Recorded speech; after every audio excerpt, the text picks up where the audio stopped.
social media talking about red flags in a relationship and signs that this relationship is not going to work. But how do you know when you should move forward in a relationship? Today, we're going to talk about five green flags in a relationship, signs that you should move this relationship forward. So, number one, you are with someone who has emotional intelligence. Emotional intelligence is the ability to understand, analyze, process, and manage your emotions. So, this is a person who can talk about his feelings. He's comfortable with that. He doesn't shy away from feelings that are anything other than things that seem macho, like anger. He's comfortable with talking about when he's happy, the fact that people make him happy. He's comfortable with talking about when he's had a rough day and when he's sad. Not just, again, the emotions that seem like they're more macho and accepting in masculine culture. If someone is emotionally intelligent, he's also comfortable with being vulnerable and knowing when and how to be vulnerable. This is really key because one, you want someone who can again express their feelings. You also want someone who has the intelligence to understand time and place. So when you meet someone, you should not be dumping every single thing on them, and they should not be doing that to you either. There's a process. Relationship has to build. You have to have some trust there first. Beyond that, they also understand uh, appropriate place. So, something that I now try to work on myself with my friends is if I have a bad day and I need to vent, and I'm going to my husband, if I'm going to a friend, if I'm going to my mother, for example, then I will say before I start the conversation, "Hey, do you have the capacity for me to vent right now?" Because I don't know, they could also be having a bad day and they don't need me talking about my issues to pile on to their bad day. So, understanding that there's a time and place to be vulnerable, it's also very important for emotional intelligence. And so is empathy, the ability to be able to understand someone else's emotions and to put yourself in their shoes. So that is the first green flag that the person that you are dating, that you're getting to know, has emotional intelligence. The second green flag is that this person is self aware. So you want to be with a man who knows himself well. So he has taken the time to learn what triggers him. He has taken the time to learn the things that makes him happy. He's taken the time to learn what it is that he needs and what it is that he wants. I kind of want to hammer on this point really quickly because I have seen so many comments, particularly on TikTok, because that's where I spend a lot of my time nowadays, from women who say things like, why would he go out with me and then he tells me that he doesn't want anything serious, he's not ready to commit. If a man says that to you, you should thank your lucky stars. That is a good man, someone who clearly articulates what it is that he wants and doesn't want. Not everybody dates for the same purpose. If you're following me, you're most likely dating for the intent of marriage. That is your end goal. But there are some people who date just to have fun, just to work on their communication skills. And if someone is open and honest with you about the reason why they're dating, then you should be grateful for that. And if it doesn't match what you're looking for, it doesn't make the other person bad. It doesn't make him a bad guy. It just means that the two of you are looking for different things. You should thank him for his time and keep it pushing. So, a person who is self aware knows what they want, they know what they need, and they're also working on becoming a better person. So, they are actively growing themselves. A good, healthy relationship is a relationship that makes you better as a person.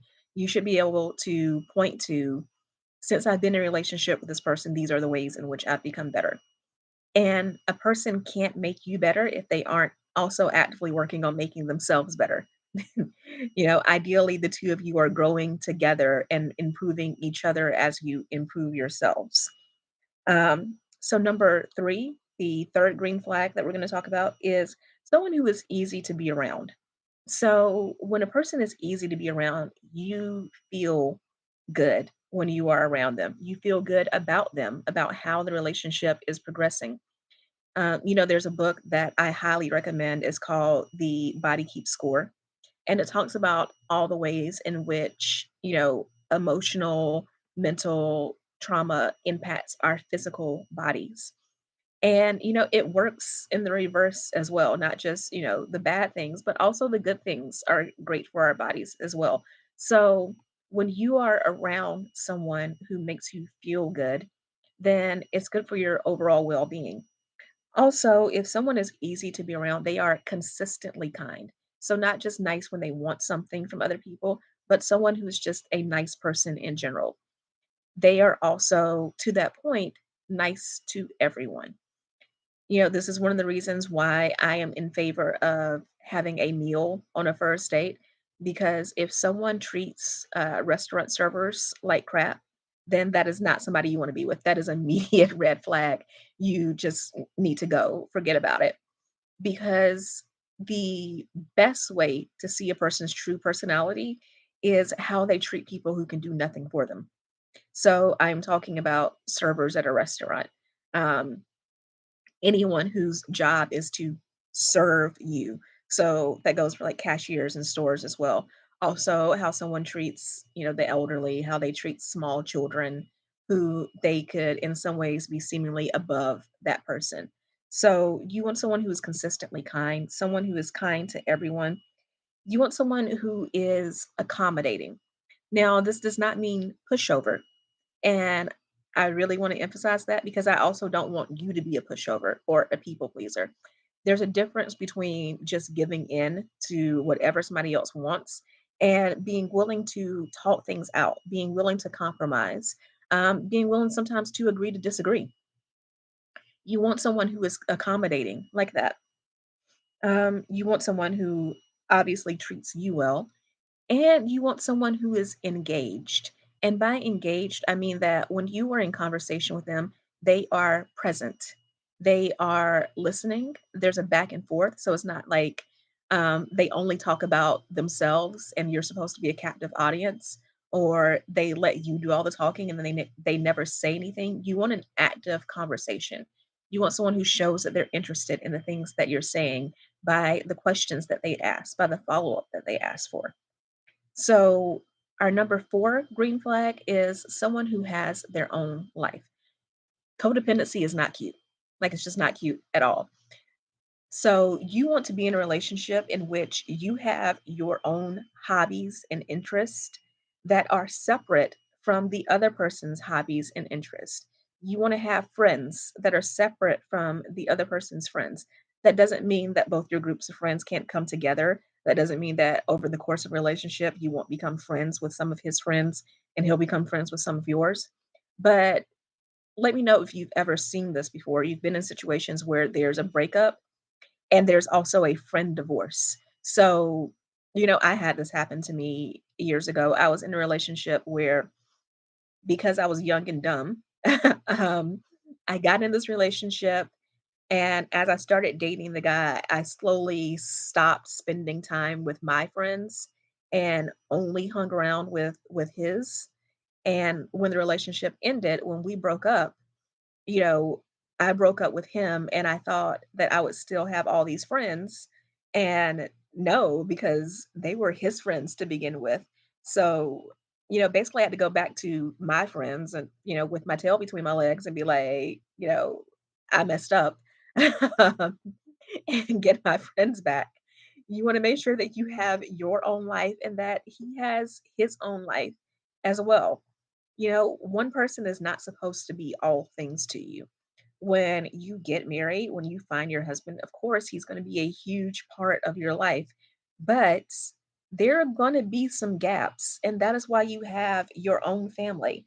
That is why you have your own personal relationship with God. That is why you have your own friends as well to fill those gaps.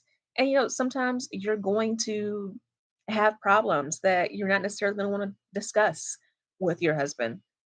Sometimes he is the problem, and you want to be able to discuss that with someone else. But also, like, there are feminine problems that I don't go to my husband about. Like, I have female friends for that. So you want to make sure that you both have your own thing going in addition to the time that you spend with each other. So we're about to get to our fifth green flag, and I just want to recap the first four. So you want someone who has emotional intelligence, you want someone who is self aware, and someone who is easy to be around, and someone who has their own life. This fifth one is incredibly key, and this is someone who moves the relationship along at a comfortable pace. So, again, if you're following me, you are dating with the intention of marriage. So, you don't want to be with someone who, whenever you ask, where's this relationship going? They say something along the lines of, oh, let's just chill and see. I don't know. I don't like to put labels on things. That's someone who's not marriage minded. So, it's automatically going to be a no for you. At the same time, you also don't want love bombing. Now, I want you to be very careful with this because there are people who are just naturally generous. There are men, my husband's one of them, who, when you start dating them, they are going to automatically start with like giving gifts, being very generous with their resources. And by resources, I do mean time as well, not just money. They are just the type that they're giving. But what you're looking for is you don't want someone who, at the beginning of the relationship, is first of all trying to get married on the first day. And also someone who is doing a lot of future faking, as in they're automatically talking about weddings and kids and stuff like that. And you've only been out together like twice.